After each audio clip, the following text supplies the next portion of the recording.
Buenos días, buenas tardes o buenas noches. Hoy me dirijo a ustedes, gobernantes de los países menos adelantados, para exponer la comparación entre contextos globales realizadas en la divulgación científica, agregando la importancia de la economía, su evolución, las ideas que se generaron, las influencias y sus características.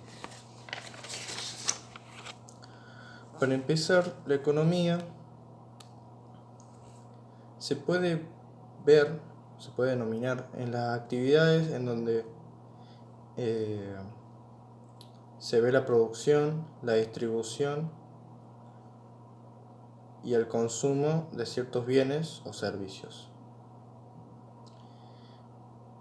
En cuanto a como ciencia, es aquella que averigua estos fenómenos y por qué suceden de tal manera y cómo se relacionan entre sí. Volviendo a lo que muestra la divulgación científica planteada, en la época del siglo XIV, donde ha ocurrido la peste negra, ha ocurrido un montón de muertes e infectados por Europa, Asia, África, los cuales han devastado a toda esa población. En esos tiempos la economía no se presentaba como un campo de conocimiento hasta el siglo XV en adelante. En esta época, a pesar de los horribles sucesos con la peste negra, esto conllevó, mejor dicho, a una mejora sustancial en cuanto a la gente pobre, ya que con ella pudo negociar con las élites, la tasa de intereses bajaron, los jóvenes particularmente solicitados se beneficiaron con una mejor redistribución de la riqueza y fueron menos tentados por el ahorro y consumieron más que la generación precedente. Además de que aumentó el precio del trabajo por la despoblación. Después de todo lo ocurrido en ese periodo,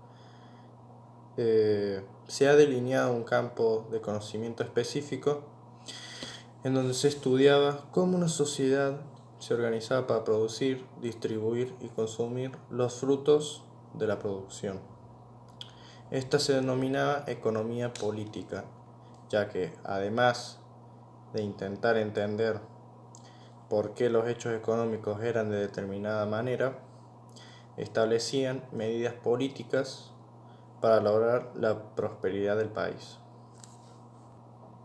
país o de la sociedad.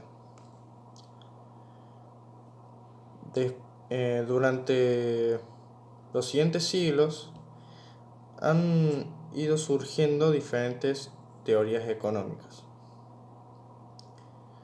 El mercantilismo, que se ha originado en el siglo XV hasta el siglo XVII, en su mayor apogeo,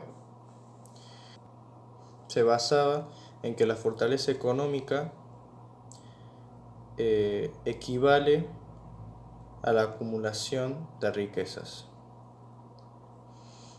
ya que se le daba importancia a los metales preciosos, haciendo que el Estado,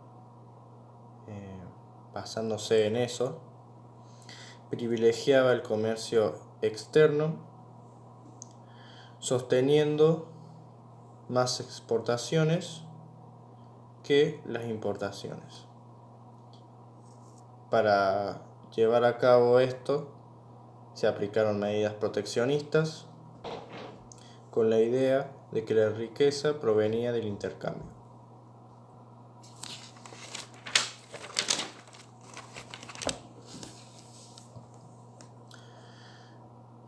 En el siglo XVIII apareció la fisiocracia, en donde se ha generado en un marco social donde la mayoría de la población eran campesinos y se dedicaban a la agricultura. Ellos creían que la sociedad debía regirse por las leyes naturales y que el Estado no debía intervenir para modificarlas, creyendo así que la única actividad humana que producía riquezas era la de la agricultura, considerando a los demás sectores económicos como clases estériles. Además de que proponían el establecimiento de un único impuesto al campo y la eliminación de la gran cantidad de impuestos del reino. Estos se oponían a los mercantilistas, y rechazaban las medidas proteccionistas y las regulaciones del mercado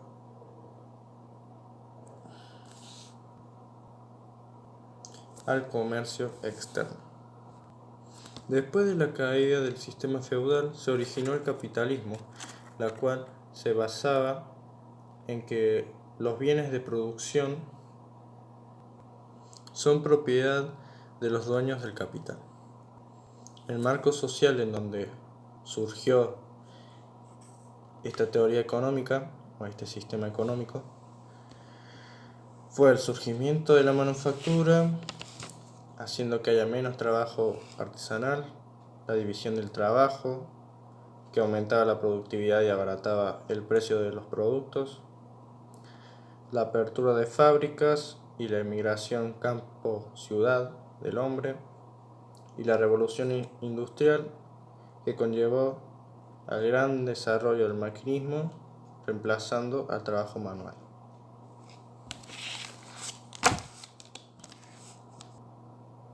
En el siglo XVIII, Adam Smith ha establecido el concepto de libre competencia para asegurar el bienestar de la sociedad.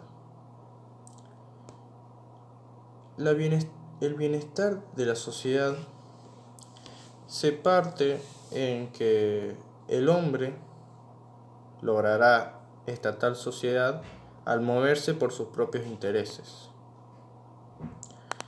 Cuando esto se desequilibre, una mano invisible, que sería la economía del mercado, regulará esas relaciones, así no necesitando la intervención del Estado. Siguiendo con la evolución de la economía, en el siglo XIX se ha originado el neoclasismo, en donde se produjo la División Internacional del Trabajo, el cual consistía en que cada país se especializaba en un modelo económico de manera más eficiente. Por ejemplo, en Argentina poseemos el modelo económico agroexportador, el cual consiste en exportar productos agrícolas y ganaderos al mercado mundial. Después de esto, en 1929, hubo una crisis económica mundial por la caída de la bolsa de Wall Street en Estados Unidos. Esta crisis afectó negativamente a los países exportadores productos agropecuarios, tal como es el caso de la Argentina. Con todo lo anterior dicho, en la actualidad, la pandemia del COVID-19 está afectando gravemente la economía de todo el mundo, ya que afecta tanto a las microeconomías como a las macroeconomías. La microeconomía es la que se basa en el estudio de un grupo de personas para determinar o predecir su comportamiento. También estas incluyen en la ley de oferta y demanda y los índices de precios. La ley de oferta y demanda es así. La oferta es cuando la cantidad de mercancía que se lleva al mercado es insuficiente para cubrir la demanda. Con esto, algunos consumidores, con tal de no renunciar a estos productos, estarán dispuestos a pagar más, haciendo que el precio natural suba. En cuanto a la demanda, es cuando la cantidad de mercancías excede a esa demanda, haciendo que no se puedan vender toda esa cantidad, provocando que el producto baje con respecto a su precio natural. El precio natural es cuando la cantidad de mercancías es la suficiente para cubrir la demanda, haciendo que el precio del mercado coincidirá con el precio natural. Así se vende al precio de equilibrio del mercado. En cuanto a la macroeconomía, estudia los sistemas económicos de un área geográfica en su conjunto, empleando magnitudes colectivas o generales y tratando de obtener una visión global de la situación. El desempleo o la inflación son algunas de las principales variables que estudia la macroeconomía. A partir de todo esto, quiero llegar que si la economía no fuese como la conociésemos ahora, esto no estaría sucediendo o lo veríamos de una perspectiva muy diferente, haciendo ver que los sucesos que han ocurrido a lo largo del tiempo, las ideas, las influencias entre una teoría y otra y cómo se llevaron a cabo, es lo que nos da este presente. Así que quiero que ustedes, gobernantes de los países menos avanzados, desarrollen políticas de Estado a partir de todo lo que he mencionado antes. Nos vemos en el siguiente video.